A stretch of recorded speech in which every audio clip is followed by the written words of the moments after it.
अस्सलाम वालेकुम सैकल जी। उम्मीद करना कि सारे ठीक हो दे। अच्छा जी, इसके दा दूसरा पार्ट और ਜਿਹੜੇ ਸਟੂਡੈਂਟ ਨੇ ਥਿਊਰੀ ਪਾਸ ਕਰ ਲਈ ਹੈ ਮੇਰੇ WhatsApp ਨੰਬਰ ਸੈਂਡ ਕਰ ਦਿਓ ਤਾਂ ਕਿ ਦੂਸਰਿਆਂ ਦੋਸਤਾਂ ਨਾਲ ਸ਼ੇਅਰ ਹੋਵੇ।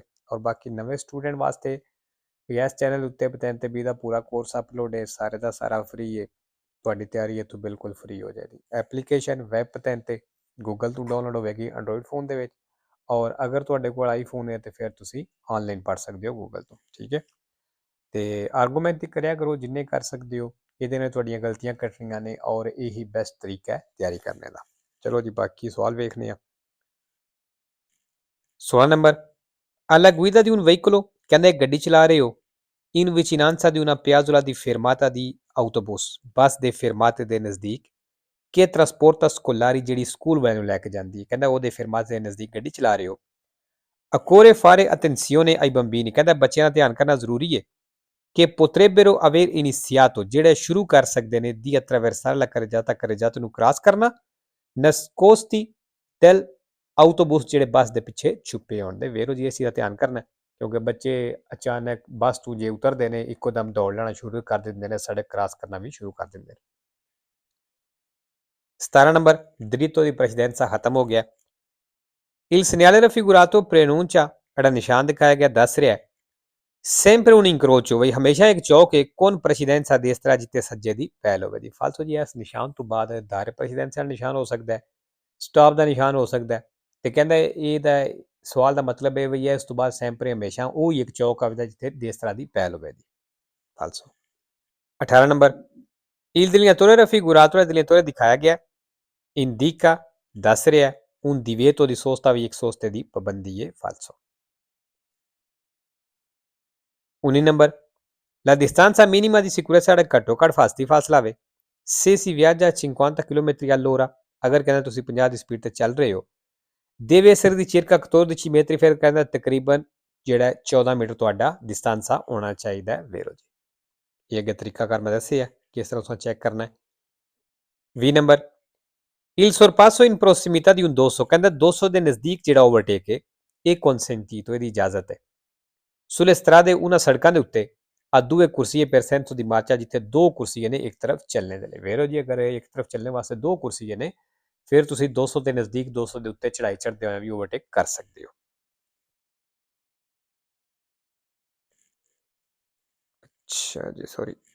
21 number: i catadiotri se illuminati, ਕਹਿੰਦਾ catadiotri ਅਗਰ ਰੋਸ਼ਨ ਨੇ, hanno la funzione, ਉਹਨਾਂ ਦਾ ਕੰਮ ਇਹ ਵੇ di rendere più visibili, ਵੀ ਜ਼ਿਆਦਾ ਦਿਖਾਈ ਦੇਣੇ ਵਾਲਾ ਬਣਾਉਣਾ, specialmente di notte, ਖਾਸ ਤੌਰ ਤੇ ਰਾਤ ਨੂੰ, i veicoli, ਉਹਨਾਂ ਗੱਡੀਆਂ ਨੂੰ, e i rimorchi, ਤੇ ਉਹਨਾਂ ਰਿਮੋਰਕੀ ਨੂੰ, in sosta sulla strada, ਜਿਨ੍ਹਾਂ ਸੜਕ ਦੇ ਉੱਤੇ ਸੋਸਤਾ ਕੀਤੇ ਆ। ਵੇਰੋ ਕਿਉਂਕਿ catadiotri ਦੇ ਉੱਤੇ ਜਦੋਂ ਲਾਈਟਾਂ ਪੈਂਦੀਆਂ ਨੇ ਦੂਸਰੀਆਂ ਗੱਡੀਆਂ ਦੀਆਂ ਤੇ ਇਹ ਅੱਗੋਂ ਚਮਕਦੀਆਂ ਨੇ ਔਰ ਉਹ ਚੀਜ਼ ਫਿਰ ਜ਼ਿਆਦਾ ਨਜ਼ਰ ਆਉਂਦੀ ਹੈ ਜਿਹਦੇ ਉੱਤੇ catadiotri ਲੱਗੀਆਂ ਹੁੰਦੀਆਂ ਨੇ।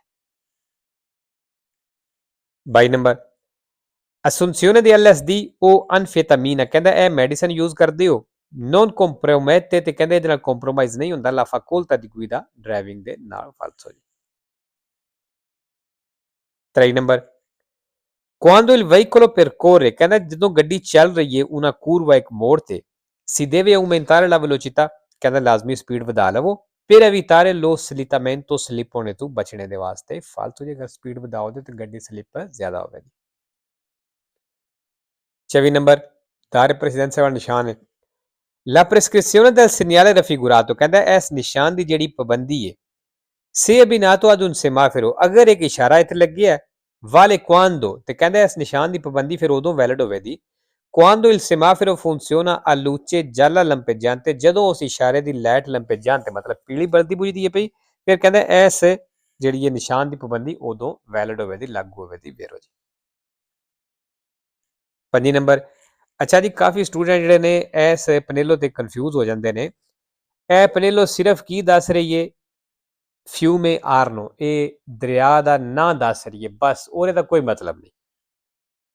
il segnale raffigurato indica, ਜਿਹੜਾ ਨਿਸ਼ਾਨ ਦਿਖਾਇਆ ਗਿਆ ਦੱਸ ਰਿਹਾ una strada, ਇੱਕ ਸੜਕ ਹੈ, con curve in successione, ਵੀ ਮੋੜ ਨੇ ਜਿੱਥੇ ਲਗਾਤਾਰ। ਫਾਲਸੋ। 26 number: il valore della distanza di sicurezza, ਕਹਿੰਦਾ ਜਿਹੜਾ ਫਾਸਤੀ ਫਾਸਲਾ ਵੇ, deve essere stabilito, ਕਹਿੰਦਾ ਲਾਜ਼ਮੀ ਰੱਖਣਾ ਹੈ, Anche in base alla cilindrata del veicolo, ਗੱਡੀ ਦੇ cilindrata ਦੇ ਹਿਸਾਬ ਨਾਲ ਵੀ ਸੌਖੇ ਲਫ਼ਜ਼ਾਂ 'ਚ ਕਹਿ ਲਓ ਸੀਸੀ ਦੇ ਹਿਸਾਬ ਨਾਲ ਵੀ ਬਈ ਕਿੰਨਾ ਵੱਡਾ ਇੰਜਣ ਹੈ ਉਹ ਹਿਸਾਬ ਨਾਲ, ਠੀਕ ਹੈ ਫਾਲਸੋ। 27 number, secondo le norme di precedenza ਕਹਿੰਦਾ ਹੱਕ ਵਾਲੇ ਕਾਨੂੰਨ ਦੇ ਮੁਤਾਬਕ nel incrocio ਚੌਕ ਦੇ ਵਿੱਚ rappresentato in figura ਵਾਲਾ ਤਸਵੀਰ ਦੇ ਵਿੱਚ ਦਿਖਾਇਆ ਗਿਆ il veicolo T ਕਹਿੰਦਾ ਇਹ T ਗੱਡੀ ਹੈ transita per primo ਪਹਿਲਾਂ ਚੱਲੇ ਦੀ। ਅੱਛਾ ਜੀ, ਉਹਨਾਂ ਵੇਰੋ ਕੀਤੇ ਆ ਤੇ ਵੇਰੋ ਹੀ ਇਹ ਤਸਵੀਰ ਤੁਸੀਂ ਹੋ ਚੈੱਕ ਕਰ ਲਵਿਆ ਜੇ ਕਿਉਂਕਿ ਟਰਾਮ ਹੈ ਉਹ ਟਰਾਮ ਪਹਿਲਾਂ ਹੀ ਜਾਵੇ ਦੀ।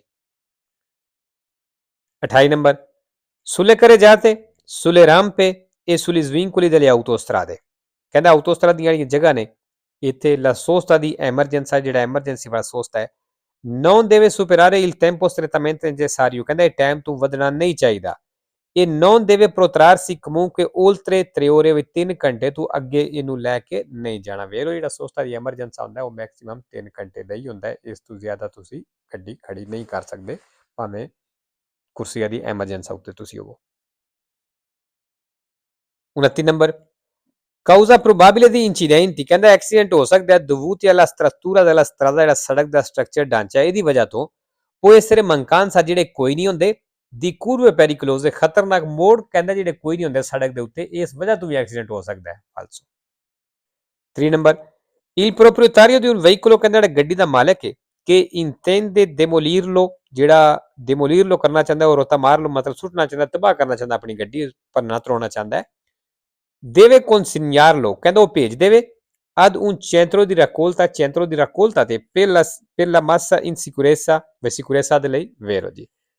ਅੱਛਾ, centro di raccolta ਮਤਲਬ ਉਹ ਜਗ੍ਹਾ ਵੇ ਜਿੱਥੇ ਤੁਸੀਂ ਗੱਡੀਆਂ ਸੁੱਟਦੇ ਹੋ, ਮਤਲਬ ਜਿੱਥੇ ਉਹ ਜਗ੍ਹਾ ਬਣਾਈ ਹੈ ਉੱਥੇ ਤੁਸੀਂ ਜਾ ਕੇ ਤੇ ਆਪਣਾ ਜੋ ਵੀ ਗੱਡੀ ਦੇ ਕਾਗਜ਼ ਵਗੈਰਾ ਦੇ ਕੇ ਉਹ ਸਾਈਨ ਜਿਹੜਾ ਵੀ ਕਰਕੇ ਕੁਛ ਜਿਹੜੇ ਨੇ ਅਗਰ ਗੱਡੀ ਦੀ ਕੋਈ ਥੋੜੀ ਹਾਲਤ ਠੀਕ ਹੋਵੇ ਅਗਰ ਉਹ ਜਿਹੜਾ ਉਹਨਾਂ ਸੈਂਟਰ ਬਣਾਏ ਅਗਰ ਉਹਨਾਂ ਨੂੰ ਲੱਗੇ ਕਿ ਗੱਡੀ ਕੋਈ ਸਾਨੂੰ ਕੋਈ ਚੀਜ਼ ਦਿੰਦੀ ਹੈ ਬਚਤ ਦਿੰਦੀ ਹੈ ਫਿਰ ਉਹ ਬਿਨਾਂ ਫੀਸ ਤੋਂ ਵੀ ਲੈ ਲੈਂਦੇ ਨੇ, ਅਗਰ ਉਹਨਾਂ ਨੂੰ ਲੱਗੇ ਕਿ ਸਾਡੇ ਮਤਲਬ ਨਹੀਂ ਕੰਮ ਦੀ ਤੇ ਫਿਰ ਕੋਈ ਉਹ ਪੈਸੇ ਵੀ ਲੈ ਲੈਂਦੇ ਨੇ, ਠੀਕ ਹੈ।